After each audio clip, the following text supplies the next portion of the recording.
अस्सलाम वालेकुम लिसनर्स। उम्मीद करती हूँ कि आप लोग जहाँ भी होंगे खैरियत से होंगे, मज़ीद कामयाबियाँ समेट रहे होंगे। जी तो मैं बुक पढ़ रही हूँ 7 habits of highly effective people, और इसमें जो पहली हैबिट उन्होंने बताई है वो है प्रोएक्टिव बनिए। तो मैं आपसे आज ये शेयर करने वाली हूँ कि आप प्रोएक्टिव कैसे बन सकते हैं।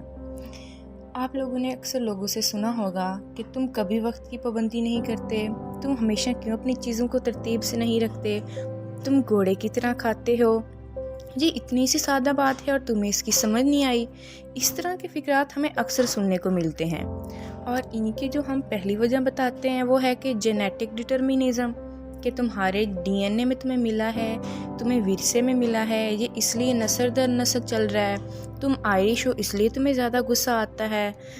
और जो दूसरा मफरूज़ा बनता है वो ये है कि हम माँ बाप को कसूरवार ठहराते हैं कि तुम्हारे माँ बाप ने तुम्हारी तरबियत नहीं इस तरह की, तुम गलती करने के बाद शदीद एहसास जुर्म का शिकार होते हो क्योंकि तुम्हारे घर वालों ने तुम्हारा कॉन्फिडेंस लेवल जो है वो बिल्डअप नहीं किया और वो तुम्हें धत्कारते रहे हैं जिसकी वजह से तुम ऐसे बने हो। और जो तीसरी वजह होती है कि हम माहौल को इसका ब्लेम करते हैं कि तुम्हारी बीवी या शोहर या शदीद किस्म की शरारती और बदतमीज़ बच्चे जो हैं वो तुम्हारी इस सूरत हाल के ज़िम्मेदार हैं। लेकिन मैं आपको कहूँगी कि ये सब कुछ आपका अपनी ज़िम्मेदारी है। कोई आपको उस वक्त तक तकलीफ़ नहीं पहुँचा सकता जब तक आप खुद ना चाहें। अब ये बात सुनने में अजीब लगती है कि हम कैसे चाहेंगे कि कोई हमें तकलीफ़ पहुँचाए। जी तो इस वीडियो में मैं आपको यही बताऊंगी। आप लोगों को मैं एक कहानी सुनाती हूँ। कहानी है विक्टर फ्रैंकल। ये एक साइकेट्रिस्ट था। इसकी वो नाज़ी जर्मनी की जानलेवा कैद में चला गया। ये इस कदर भयानक थी कि एक शाइस्ता मिजाजी इसको दोहराने की भी इजाज़त नहीं देती कि इसके साथ उधर क्या क्या हुआ। उसके माँ बाप, बीवी, भाई सब लोग इस कैद में मर गए और उसको ये नहीं पता होता था कि अगले लम्हे उसको तंदूर में फेंक दिया जाएगा और उसकी लाश की जो है राख वो समेटनी पड़ेगी। एक दिन वो कमरे में बैठा था और उसने सोचा कि वो अपने अंदर ये फैसला कर सकता है कि ये सब चीज़ें उस पर किस तरह असरअंदाज होती हैं। उसको अपने रद्द अमल चुनने की आज़ादी हासिल है। वो ऐसे तसव्वुर कर लेता था कि इस मौत के कैंप से रिहाई के बाद वो अपने शागिर्दों को लेक्चर दे रहा है और क्लासरूम में अपने शागिर्दों के सामने खड़ा है और अपनी जानलेवा तजर्बात के बारे में बता रहा है। तो लिस्नर्स, उसने अपने रद्द अमल का चुनाव कर लिया।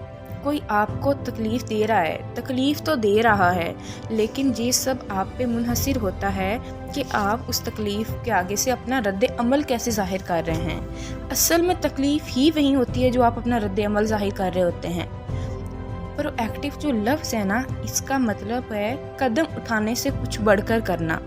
इसका मतलब है कि बाहैसियत इंसान हम खुद अपनी ज़िंदगियों के ज़िम्मेदार हैं। हमारे रवैये हमारे फ़ैसलों का नतीजा होते हैं, हमारे फ़ैसलों का, ना कि हमारे हालात का नतीजा होते हैं। आप लोगों ने एक लफ्ज़ तो सुना ही होगा, रिस्पॉन्सिबिलिटी। ज़रा गौर करें। अब रिस्पॉन्सिबिलिटी दो लफ्ज़ों का मजमूआ है। रिस्पॉन्स मतलब आपका रद्द अमल, और एबिलिटी का मानी है कि चुनाव की अहलियत। प्रोएक्टिव लोग इस जिम्मेदारी को बड़े अच्छी तरीके से समझते हैं। वो हालात, वाक़यात, माहौल और दूसरों की तरबियत पर इल्ज़ाम नहीं दोहराते। वो खुद अपनी ज़िंदगी के ज़िम्मेदार बनते हैं और खुद अपने रद्द अमल का चुनाव करते हैं। प्रोएक्टिव लोगों को इस बात से नहीं फ़र्क पड़ता कि आज बारिश है, धूप है। वो बस अपना उनका जो माइंड सेट होता है उसके मुताबिक खुश रहते हैं। अब आगे मैं आपको सारी बात समझा देती हूँ। देखें, जो प्रोएक्टिव लोग नहीं होते वो क्या करेंगे कि अगर कोई उनसे अच्छे तरीके से मिले तो वो खुश हो जाएंगे, अगर कोई अच्छे तरीके से ना मिले तो उनका मूड ऑफ हो जाता है। और ये लोग होते हैं जो कि गलत रद्द अमल ज़ाहिर करते हैं। मैंने पहले बात की कदम उठाने की। कदम उठाने का मतलब दोस्त जमाना, लोगों पे प्रेशर डालना या दूसरों के लिए मुसीबत बन जाना हरगिज़ नहीं होता। इसका मतलब होता है अपनी चीज़ को मुमकिन बनाना और उन्हें कर गुजरने का भरपूर एहसास होना। ठीक लिसनर्स, यहाँ तक आई होप कि आपको बात समझ आ गई होगी। अब देखें, जो रद्द अमली की ज़बान है वो ये है कि मैं कुछ नहीं कर सकता। लेकिन जो लोग प्रोएक्टिव होंगे वो कहेंगे कि मैं चले मतबादिल पे गौर करते हैं। या रद्द अमल जो गलत ज़ाहिर करेंगे वो कहेंगे बस मैं हूँ इस तरह का। लेकिन प्रोएक्टिव लोग कहेंगे मैं एक मुख्तलिफ रवैया भी तो अपना सकता हूँ। اور جو رد عمل ظاہر کرتے ہیں غلط، وہ کہیں گے میرے لیے ضروری ہے، لیکن پرویکٹیو لوگ کہیں گے کہ میں اسے فوقیت دیتا ہوں اس لیے یہ میرے لیے ضروری ہیں۔ دیکھیں آگے میں آپ کو مزید بتاتی ہوں کہ آپ ایک کاپی اور پینسل لیں، آپ ایک تعلق کا دائرہ لگائیں اور ایک اس کے باہر آپ لکھیں لا تعلقی اور دائرے میں لکھیں تعلق کا دائرہ۔ اب دیکھیں تعلق کے دائرے میں ایک چھوٹا سا دائرہ لگائیں اور اس میں لکھیں کہ اثر کا دائرہ۔ اب اثر کے دائرے سے مراد ہے کہ وہ چیزیں جو آپ کے کنٹرول میں ہیں، اور تعلق کے دائرے میں وہ چیزیں آتی ہیں کہ جو چیزیں آپ کے کنٹرول میں نہیں ہیں۔ پرو ایکٹیو لوگ جو ہوتے ہیں وہ صرف کام کرتے ہیں اثر کے دائرے پر، وہ صرف ان چیزوں پہ کام کرتے ہیں جو کہ ان کے کنٹرول میں ہیں، وہ تعلق کے دائرے پہ اپنی جو انرجی ہے وہ ویسٹ نہیں کرتے۔ اور آپ یہ مثال آپ سب کو پتہ ہوگی کہ حضرت یوسف علیہ السلام کو جب قید ہو گئی تھی تو انہوں نے وہاں پہ پرو ایکٹیو بنے وہ، اور ساری جو جیل تھی وہ ان کے کنٹرول میں آ گئی، اور وہ چاہتے تو وہ اس قید میں رہ سکتے تھے اور وہیں پہ قیدی بن کے رہتے، لیکن انہوں نے وہ طرز عمل اپنایا جو کہ اچھا تھا۔ اب دیکھیں نتائج اور غلطیاں۔ ہم اپنے اعمال کے چناؤ میں تو آزاد ہیں، لیکن ان اعمال کے نتائج کے چناؤ میں ہم آزاد نہیں ہیں۔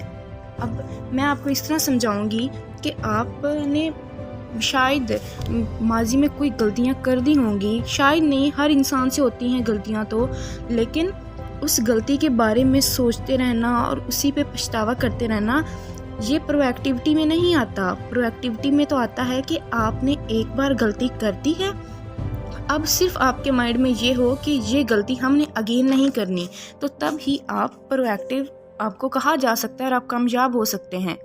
میں آپ کو عملی مشورہ اب یہ دوں گی کہ آپ چھوٹے چھوٹے عہد کریں اپنے آپ سے اور ان کو نبھائیں۔ ان کو نبھانے سے آپ کے اندر جو کانفیڈنس لیول بلڈ اپ ہوگا، یقین کریں وہ انبلیویبل ہوتا ہے۔ اور یہ ہے کہ آپ پہلے ایسے کریں، آپ کہیں کہ 3 دن کے لیے میں نے اپنے ساتھ یہ عہد کیا ہے، پھر 3 دن اس کو نبھائیں، پھر 6 دن، پھر 9 دن، اس طرح پورا مہینے تک اس کو لے کے جائیں، تو تب آپ انشاءاللہ ضرور کامیاب ہو جائیں گے۔ اور اگر آپ کو ویڈیو اچھی لگی ہو تو لائک اور سبسکرائب کر دیجیے گا۔